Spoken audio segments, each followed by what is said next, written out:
The ultimate football fan is now here.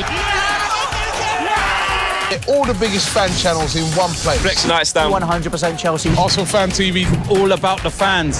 Why is he on the fucking pitch? What for what? Exclusive content only here. Hello, boys and girls, and welcome to The UFF Daily Football Show. The #1 source, everything going on in the football world, daily. UFF. Do what you have to do.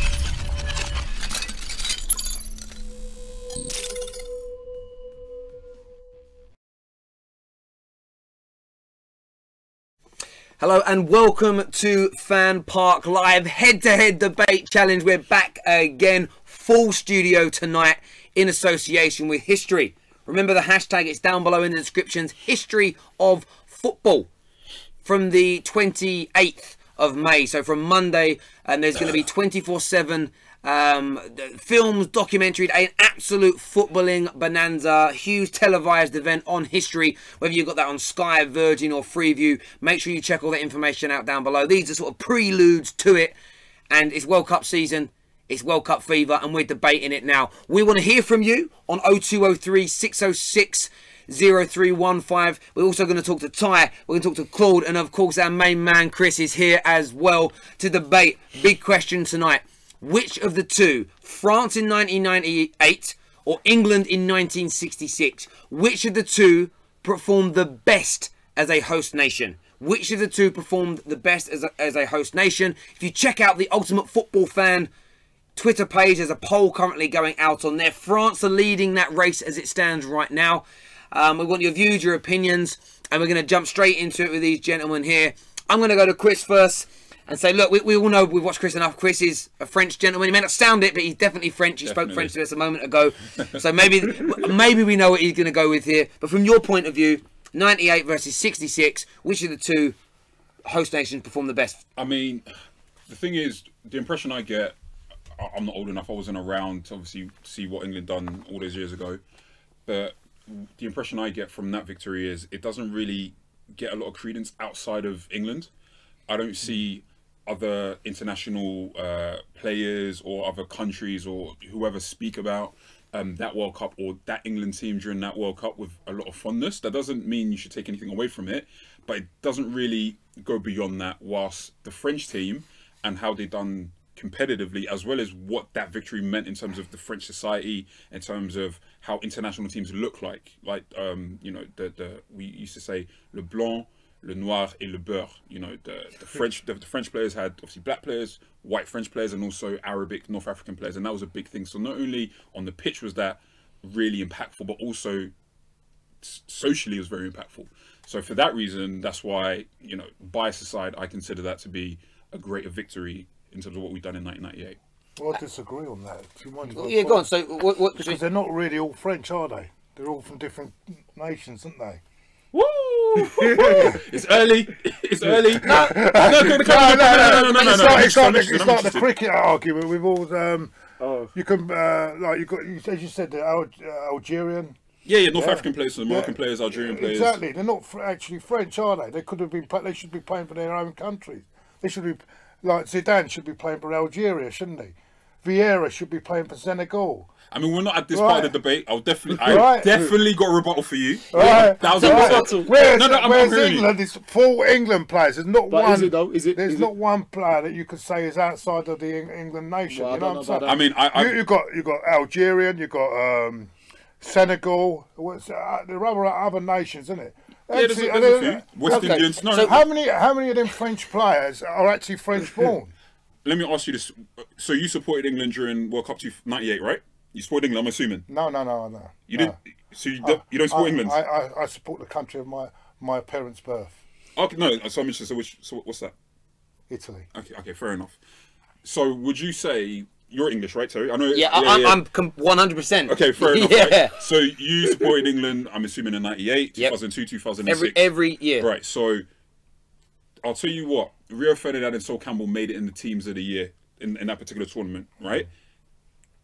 I could easily say, well, by your logic, are they English? They're born here, weren't they? But that's by his logic. I'm not. Right. I'm not agreeing or disagreeing. But at the same time, that's the case for Thierry Henry, Zidane, Makelele, all of those players, they are born in We're France. talking about 1966, aren't we? No, but we're against 1998. Yeah, exactly. But every single one, I think, in the England team there was fully from that country. Listen, I hear that for sure. I understand what you're saying, but is it okay? It's true, Is it a case of being born there, but also having your football education in that country? Because it's very different if, so Marcel Desailly, for example, his background is Ghanaian, Yeah.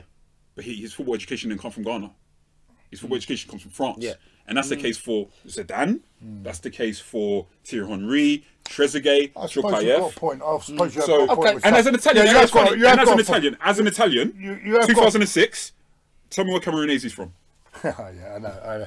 Okay, There we go. right. There we go. There we go. There we go. You There got we me. go. You got me. There we go. You got me. No, Actually, on Campbell and Ferdinand, you have got a very good point. But then, Okay, if you look at that- we're going to move this on a little bit because we're but standing we're not on- talking about whether they're entitled to play. I'm just going Let's on move the whether point. they're. Let's move the point on to keep the show going. So, Ty, Yeah.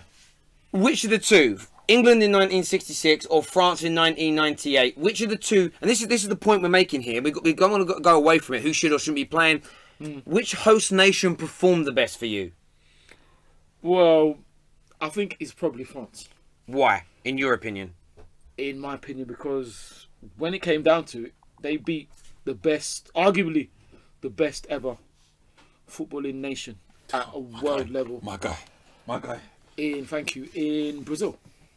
You know, because to beat Brazil in any game is amazing, but to beat them in the final in France is incredible. And the funny thing is, you're talking about the World Cup. No word of lie, I was actually, how can I put it? Because I always say this, I was humbled, I was honoured, I was privileged, and I was very blessed to actually be there at the World Cup. I went to support Nigeria, and it was absolutely incredible. It's on a scale different from any game or any tournament you've ever been. Talking about Champions League final, Europa League, Premier League. It was absolutely incredible. And the thing is, France, I don't know, is what is said that is positive energy can really help. I remember when Nigeria were there, the France fans were supporting us.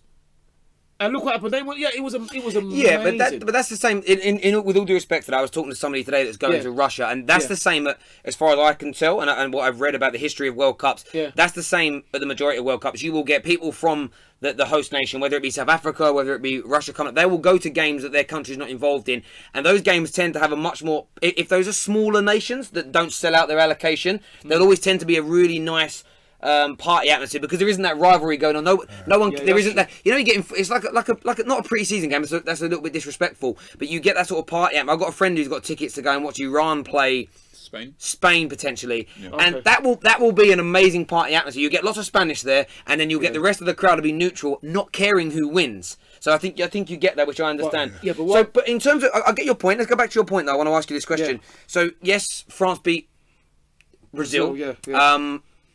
Controversy around that in terms of why Ronaldo was still on the football pitch. Yes. And a lot of that stems back to there's a lot of speculation. The reason they had to play him even though he felt ill and had a seizure was because of a major sponsorship deal between Nike and Nike. And look, if he'd have played and he was fully fit, or if he didn't start and they had somebody else that came into the fray, maybe the result could have been different. But if you look at who England had to beat in 1966, I mean, you look at so back to the Ronaldo point. Just a quick word. I don't know if there's a documentary. I'm not going to do a free plug, but there's a Ronaldo documentary, and where he actually talks about it. Members of the Brazil squad from that year talk about it. The way it went down, there was so literally you see him talking. This is what they say. So he woke up that morning, had a crazy fit or whatever. The reasons behind that for me have always been fishy, and that's me as a France fan, like as a Frenchman saying that. For me, it's still very controversial. The squad, the coaching staff didn't want him to play. They said you're not playing. Even when they had to announce the lineups, he wasn't in the stars. He wasn't in it. He was the one who pushed for it. He was the one who said, "Listen, I'm fine to play." Because after that seizure, he said, "I'm fine." They did tests on him. He was all good. The coach staff didn't want to play him. Now, there may be that commercial kind of pressure to be like, listen, Nike, massive campaign. I remember that was the whole airport advert. Like there was a big thing on Brazil being that team. So that may have played a part, but ultimately Ronaldo wanted to play. Made that decision. But wasn't there He was pulled out and then put back into the side with Allegedly, about 15, 20 minutes to go. Yeah. There was The team off the showing. Yeah, Chris is saying off his own back. Some Look, of the either conspiracy way, theories. like if he's made that decision, the coaching staff should have still, for me, should have absolutely not. They have the final say. However, for me, France was still going to win anyway. Like France that year in 1998, they were just. It wasn't. Yeah, they're at home and the atmosphere was there. And of course, Chris picked up. I was reading earlier an article about the legacy and the big part of the legacy for France. Forget the stadium and sort of youngsters getting into football. A big part of the legacy was to bring the country closer together on a multicultural basis. Yeah. It did help improve things. It had a slight regression afterwards, and I think something like 36% of got crazy of the afterwards. public Yeah. sort of said that they don't count it because non-French people won it. But then the idea that the need for France to host that World Cup and to do it, I think it helped some people definitely, and I think it had a massive impact. But that French team were absolutely Only the final they had the difficult. Whoa. Listen, this is how exactly went down. hold on. Group stage, you have a point. Group stage weren't particularly difficult. Past Paraguay, we faced Italy. You know, and we only just about beat them on penalties. Yeah. We faced Paraguay, which had to beat them again, golden goal. Croatia, who had a very strong team at that point. Davor Suke was the top goal scorer in that tournament. Davor, a legend. Right, it took a right back to score 2 goals to beat them. Yeah. And then we faced the reigning champs, and that 98 team was arguably better than the 94 team in terms of Brazil. If you look at that Brazil team, you've got Catherine Roberto Carlos either side. You've got Tafarel, World Cup winner. You've got Dunga. You've got Rivaldo and Ronaldo. And the Nielsen Cup, they were just fantastic. They just had star players. Even if you don't start Ronaldo, you still got star players from back to front. So for me, the knockout stages going forward. Yeah, I get that. We've got some videos we're going to play now for you. Then we're going to take some calls from people out there, and then we're going to touch a little bit more on the England '66 team and talk about why some of you may think that deserves a little shout. So, you ready with the video, Jay? Right, we're going to get that on for you guys right now. Yes. England '96. We've seen the highlights. We've seen the replays. They didn't win that final. They got lucky. They were a good team, but they got lucky. That ball did not cross the line. And if there was VAR or goal line technology back then it would have or could have been a very, very different situation. But it is what it is. But let's go back to the semi-final against Portugal, when Eusebio was just on a mad thing in that tournament. Nobody could stop him. And if I'm correct, they had all these issues with travel and accommodation, and the man went into the final on just not in the fittest state that he should have been. A lot of dodgy things happened in that home tournament to enable England to win that World Cup. France, one could say the same thing. They had a good tournament, obviously getting to the final. But as I've said, this was Ronaldo's tournament. He was dominating every defender, anyone who came in his path. No goalkeeper was safe. The night before the final, he's got this mystery illness. Seizures, this, that, whatever. 1 minute he's playing, then he's not playing, then he's actually playing. And if you watch that final, he wasn't really playing. He was just on the pitch. Something dodgy happened there as well, and I don't think it's no coincidence that France, who were the home nation, won it, and they battered Brazil in that final. Brazil were not there to be battered. I don't trust that win, and I don't trust the 1966 win, and for that reason, it's a tie. Going on winning wise, 66, isn't it? But I think we did all right for 98. France 98. It's 98, okay. Why is that? Yeah, because England were too biased, weren't they?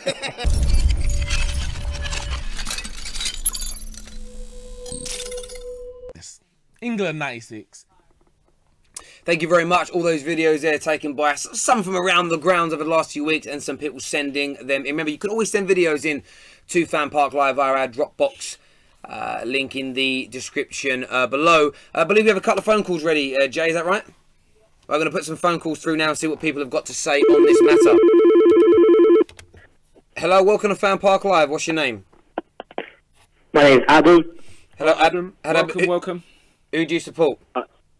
I'm actually French. Je suis français. Yeah. So yeah. Good. So I assume by you being French, you're gonna say France '98. Yeah, of course I am. Yeah. Okay, so why were they a better performing team than the England 1966 side? I think the difference was that they had like world-class players on like a world-renowned level. If you look at England players like I know George Hurst and Bobby Charlton. Jeff Hurst. Yeah, Sir Jeff Hurst. Sorry. I don't think they had as much competition as the likes of Zidane, Henry. What do you mean? Not much competition. Yeah, Jimmy Greaves couldn't even get in the team. We got injured. Jimmy Greaves' goal scoring record has only just been beaten by Cristiano Ronaldo. He couldn't get into the final lineup. I mean, don't get me wrong. England's 66 team was amazing as well. I just think that France team had something special. Do you think Bobby Charlton was world class? Or Bobby Moore? Yeah, they were all what about Gordon Banks? Best keeper in the world. One of the best keepers of all time. He was probably better than he was way better than Barthez. But I just think France had that special panache in their team. How many of the games from 1966 have you watched? Only the final, to be honest. Only the final. So it's quite difficult to give an assumption if you haven't watched all the games of France and all the games of England in '66. Yeah, I suppose you're right. Yeah. I'm only pulling your leg, like you got your view and your opinion. I'm just putting it out there. I'm using it as an example because I've seen a lot of comments on the Twitter feed and on YouTube tonight saying, "Well, how can I judge it? I've never had the opportunity to watch the '66 World Cup games." I think, and this is what I say, especially I'm saying this if you're English. If you're not English, I understand why you wouldn't do it, but we can go back and you can watch historic games of football. I think often in life people look at what's going on now or in recent times and they don't go back and watch it. And I think it's well worth doing because you'll realise actually that a lot of things you might see from Pep or Klopp, a lot of these things ain't new. They've been around a long time. They're just sort of reinvented. Anyone got any questions for the caller? Not really. He's on my side, so I'm right. Mate, thank you very much for your call. We appreciate it, Adam. Cheers, mate. Au revoir. Yeah, thank you. That's in. I mean, you got Gordon Banks is the best keeper in the world at the time, wasn't he? I'd flip what you say. To be fair, I'd flip what he said because I think England did have legendary players on that side, right? So you got Gordon Banks, you got Bobby Charlton, you got Moore, you got Styles. Is it Nobby Styles? Yeah, Jimmy Greaves because he got injured. You got Jeff Hurst as well. But the way I'd flip that point, it isn't so much about who they had on the respective teams. It's who was the world class players around that tournament. So obviously you had Eusebio. Eusebio actually scored 9 goals in that tournament. Brazil. Not with Pele. Obviously with Pele. But in my opinion, that France '98 tournament probably in modern history probably had the most amount of world class teams and most amount of world class players. Take France out of the picture. Take Brazil out of the picture for a second, right? That England team was pretty stacked if you actually think about it. That England team to this day still gets a lot of praise. Probably still our best England side ever. Like we've never created a better team. What would you say world class when you say world class? I'm talking just top players and top teams. So cool. We've got some more callers that will get through on here. We'll touch it in a second. Jay, you put those through for us. It's a very easy. I think about 3 or 4, but anyway. Hello, welcome to FanPark Live. What's your name? Hey, it's Jackson, mate. Hello, Jackson. Who do you support? How's it going? Very well. England. England. So, who are you siding with here? France '98 or England '66? Well, to be honest with you, I just want to ask a quick question. Because I've been on a few talk shows with Claude. This is a good one. Not even on talk show. Claude, you've said to me, out of your own mouth, that you are one of the biggest England fans of all time. So what are you talking about? What? What did I say? When have I said that? Are you having a laugh? When have I said that? Claude has been absolutely found out. I'm defending England tonight, but I've never said I'm a big England fan. You've got to be joking. No, listen. Even the fact that you're saying that you're not an England fan is embarrassing.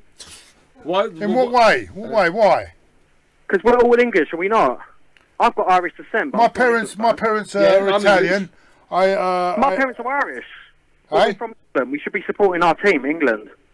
Well, because we are. My blood is Italian, isn't it? I was born from. My blood's Irish, but we're still England together. But you've even said to me before that you are a big England fan. Never, mate. Listen, I tell you what, mate. I tell you what I think about. I tell you what, I won't even bother. Just like when you said that Robbie was going to be one of the biggest England's internationals of all time, bro. No, he's Nigerian, by the way. Yeah, through choice. Not because he couldn't get an England team. No, because he's Nigerian. No. No, he chose. He's Nigerian. No, Well, he's Nigerian. Nothing he said. No, he chose Nigeria. Wrong. It's just his opinion. No, Mate, Both his parents are really Nigerian. appreciate. No, thank you very much. Gentlemen, Thank you very much Where was appreciate. he born?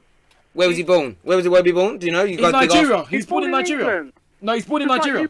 I'm checking on the internet now. How do you spell He Iwobi? was born in the He was born in IWOBI. He was born in Nigeria. Now you got Ty riled up, bro. Like, No.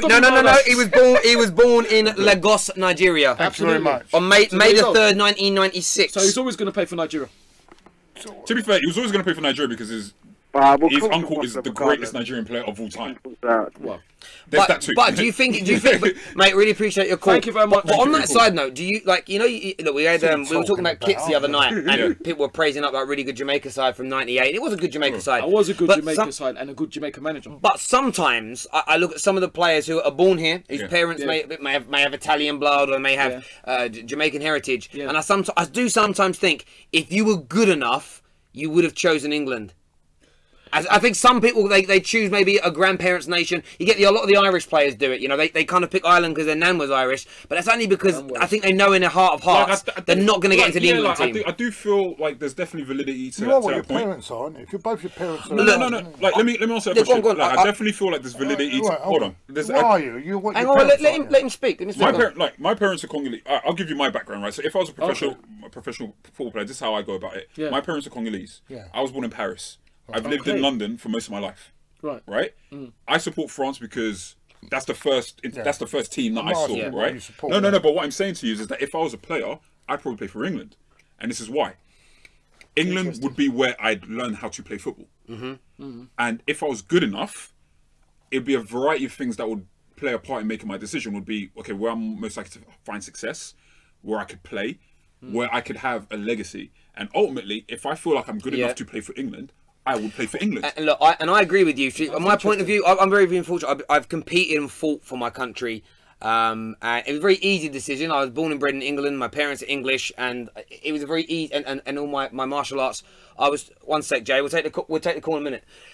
Was very easy for me to pick that country. However, I've got friends who were born in England who have Nigerian parents and they support Nigeria at football, and I respect that because it's how you feel as an individual. What I also love about my country is that we have people say like Mo Farah who were born abroad. They moved to this country, but then they have what you're saying. You know, I think his family and his life was turned around in this country, and obviously he got into athletics. And so almost a level of out of respect for what England and Great Britain has done for him. That's what I'm going to represent, and I think that freedom of choice. So I get the callers. That should be something that you exactly. celebrate. Is he entitled though to be, because did he actually get a knighthood? Yeah, but he's British. But hold on. If you've got a passport, you're British. Hold on. Was he born here? Doesn't matter. No, he wasn't. He wasn't born here. No. And his parents are from Somalia. Somalia. So how is it now? I thought you can't get a knighthood if you're not born. No, but you've got to be British. So if you've got citizenship or a passport, you're British. You're eligible for a knighthood. For honest. Yeah. That's my understanding. Yeah. But we've got the final call of the night. Oh, well, is that all? Yeah. These are quick shows, bruv. just like your new manager at Arsenal, nice and quick. Yeah, nice and quick. A great manager who Manchester United wish they would have. My mate Gentlemen.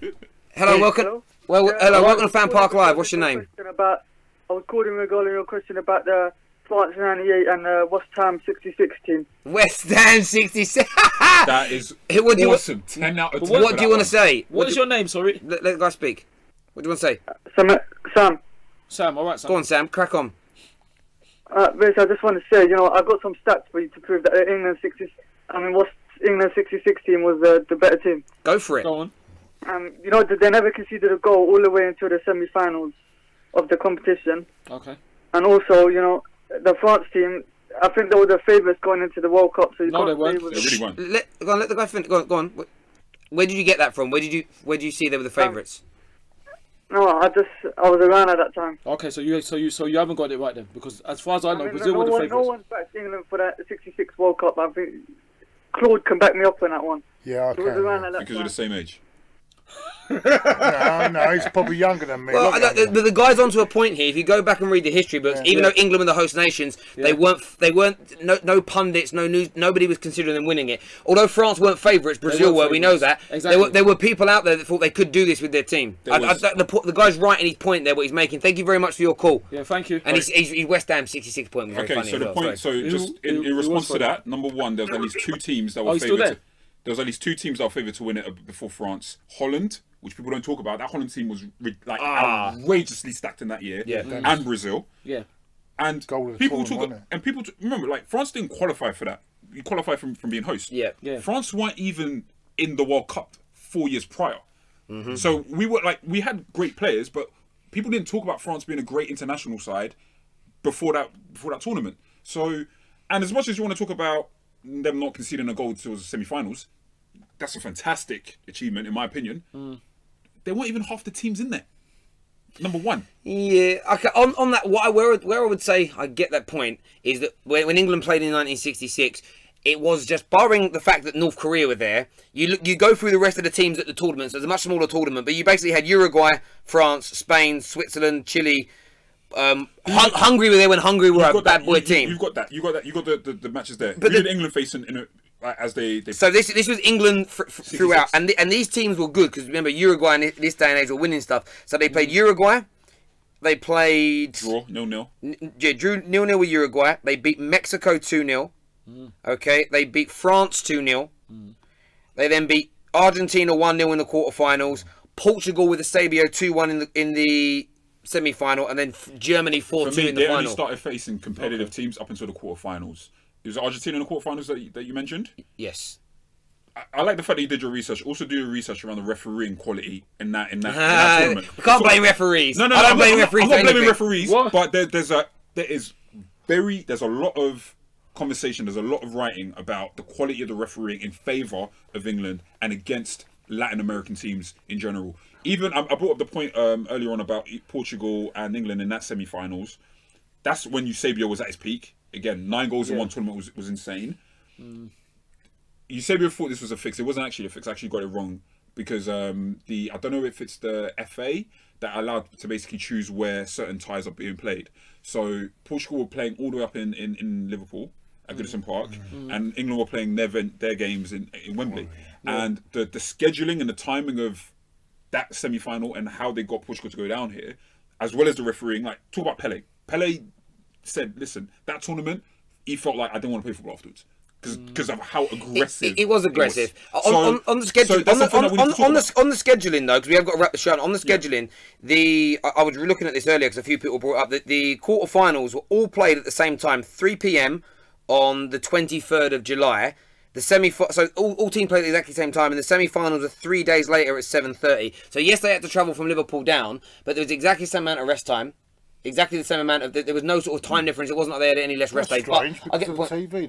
Yeah, but the TV. Basically, it wasn't so much the scheduling. It was more case. It was more case of Portugal saying, "Well, yours basically." I know it sounds ridiculous considering England were the host nation, but you're playing at Wembley at home, whilst we're playing all the way up here.